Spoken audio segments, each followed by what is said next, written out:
Uh, Good afternoon and welcome to Facebook Live.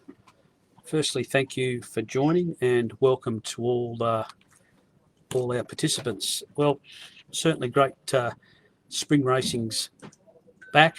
We had a great week at Hawke's Bay last Saturday week with Call Sign Mav winning the Group 1 feature, and we've got some fantastic racing coming up over the next few months, which is great to see. Great to see the industry doing all the right things in terms of COVID biosecurity measures. But what's been terrific since the 1st of August, we've seen good field sizes, encouraging turnover, and really setting up a solid foundation for the next 12 months for New Zealand thoroughbred racing. I know that we've had lots of feedback around our programming issues. The good thing is we've been able to keep our field sizes up. We did today attend the AGM of the National Trainers Association, and we had 14 of the board members from the National Trainers Association present, and we touched on a range of issues in terms of track rider licensing, some trainer owner reforms we've got coming up over the next couple of months, traceability, the open entry and rating 74 races, stakes paid back to 14th, which has been an improved policy for the NZTR board, and the future of the NZTR governance structure. Other updates from a racing perspective include the synthetic track at Cambridge. Some of you watching today may have seen some of the progress on social media. Great to see that the club is getting to the end of the construction phase, and we're looking forward to the end of November putting the first horses that will be able to start to work on the first synthetic track for New Zealand racing. In terms of COVID protocols, we've seen the government move to level 1 all bar the Auckland region, and by next Wednesday we'll know whether the whole country will be at level 1. But it's great to see crowds back at the races. Perfect time of the year to get back on track. We got lots of fun, lots of great racing, and an opportunity for all Kiwis and all New Zealanders to attend a racetrack close to you over the next 4 to 5 months. And a big shout out, as I said, thank you to the participants, to the owners, the clubs, for the amazing job you've done in making sure we've been able to put racing on. You've shown amazing resilience. You know, we have had lots of feedback from owners around not being able to access during some of those COVID alert levels, but we've worked together. I hope that you get back to the track and see your horse racing, because there's nothing better than being on track and watching your horse racing, having a bet, and enjoying a great day out for racing across New Zealand.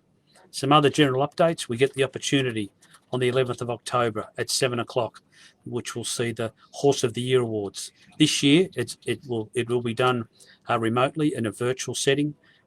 We took that decision 3 or 4 weeks ago, not really understanding where the alert levels will sit. But it's a new way. It's a new way of saying thank you and congratulating the award winners for this year. We'll also, off the back of that, it's 7 o'clock on the 11th of October. You'll be able to see it live via the website and on Facebook. It'll come straight after the Bledisloe Cup game, which is mid-afternoon on the Sunday. Then you can sit back via your TV and watch via your platforms, whether that's Facebook or on the web, to watch an hour of terrific opportunity to say thank you to our award participants. But just a general reminder, as we've gone around the country and done our road shows, we've been pushing the fact that you can now watch Trackside 1 and Trackside 2 live via loveracing.nz. And that can be streamed to your smart TV. It can be streamed on your devices, whether that's laptops or iPads. But importantly, if you've got a smart TV, you can stream loveracing.nz and register to watch Trackside 1 and Trackside 2 free at any time. So it's a terrific initiative that the TAB and the codes have progressed. Both the other codes are doing something similar, and it's a way of spreading the opportunity to watch thoroughbred racing. I think the last time I spoke to you was we also conducted a number of regional road shows, and we got lots of really good feedback from more than 200 people on the 6 road shows we conducted in Southland, Otago, at Riccarton, Awapuni, and Waikato. The last road show we are going to have is in Auckland, up on the 18th of October at Ellerslie. And if you'd like to attend that, if you're in the Auckland region, it'll be at 2:30 p.m. at Ellerslie on the 18th of October. But the chairman, Alan Jackson, and myself have found it very useful to get feedback from the industry. We talked about a whole lot of things. We talked about protocols, funding, pushing for the next phase of the development of the TAB. We talked about betting rules. We talked about the need for prize money increases. The issue that we got raised quite a bit through COVID is the loss of radio and the alternatives now we have to being able to hear thoroughbred racing not only live through your laptop or your iPad or streaming it through your TV, but you are available to get the retail audio for Trackside 1 and Trackside 2 via the Rover app. So as we build out these opportunities, these new ways of listening and consuming your racing, the more engagement we can have going forward. So thank you for being patient. We've also started to develop a relationship with SEN Track in Australia. How do we build out the profiles of our trainers, our jockeys, our owners and our horses? Because sending New Zealand racing into Australia, there's a big market. We have 2% of races that have beamed into Australia, and there is 6% of 2% of turnover, 6% of races. The wagering market in Australia is massive. It's north of $25 billion, and that helps deliver some commercial returns back to New Zealand racing, whether that's in terms of prize money or club funding. As a general update, we've also George Strickland has announced he's finished up at New Zealand Racing, and we've advertised for new senior handicapper. So if you're online and you want to be an aspiring administrator, or you know someone that would like to be the senior handicapper at NZTR, applications close on the 9th of October, and the applications and the job description are on the website loveracing.nz. Also, over the next month to 6 weeks, the Members Council. Now, just to explain who the Members Council is, the Members Council is a range of people that are representing trainers, owners, clubs right across the North, South Islands, plus the CD, and they're there to appoint directors every year. The Members Council run a process by which NZTR directors are appointed, and coming up this year there are 3 vacancies that have become available. So if you know anyone that wants to be an aspiring NZTR director that may be suitable, the Members Council has advertised for applicants that close on the 17th of October, and more information is on loveracing.nz.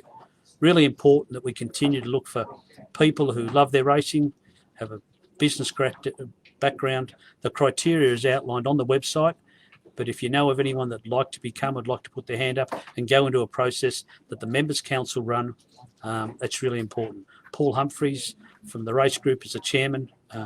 He, with his team of representatives from the stakeholders, run a process, and that announcement on the successful applicants as directors to the NZTR board will be announced at the annual general meeting in the middle of November. Another important piece of activity that we've been able to kick off is the race dates. It comes around really quickly. The race dates for 2021 and the planning that we have to do with the NZTAB and the other codes. It is a 6 to 12 month planning horizon to put the right race date structure in place with the right facilities. Getting the right cost-effective model to deliver racing across the country has started, and we'll be looking to issue the first draft of race dates by the end of this calendar year.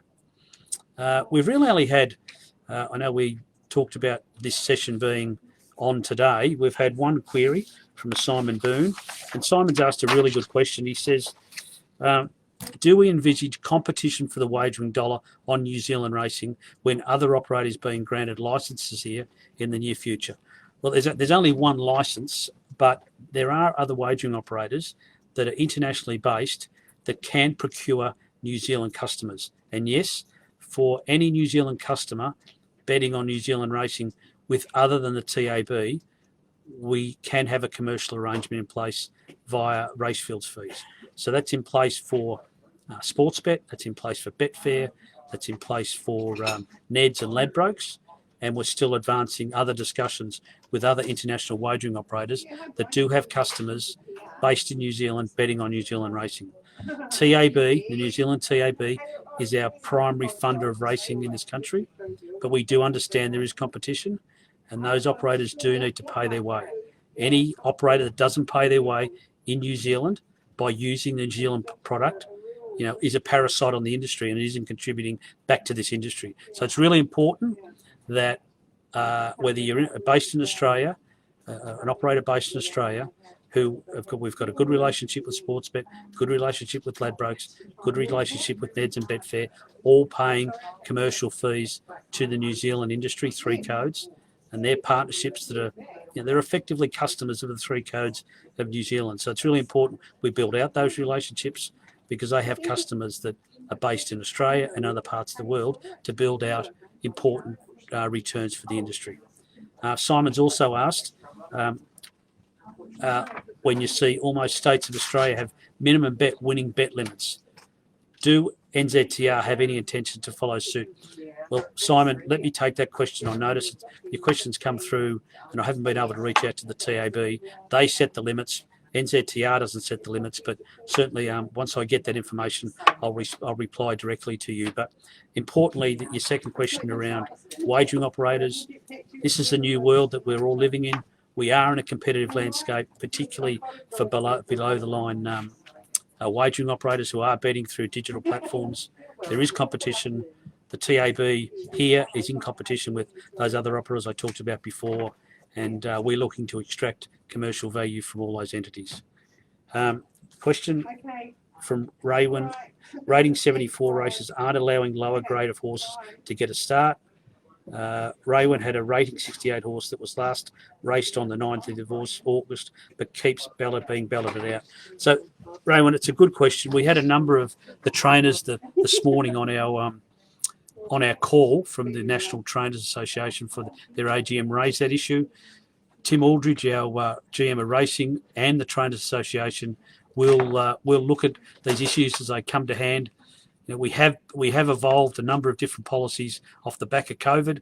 We think they've worked in terms of average field sizes. They've worked in terms of wagering turnover and returns back to the industry. But we will look at those issues and tweak as we go along. So appreciate you coming along and putting that issue on the table. I haven't got much more today. It's been great that I've been able to share a few of the updates with you. As we said, we're going to do this once a month. I hope you find it interesting to fill any gaps that you have in your experiences in thoroughbred racing.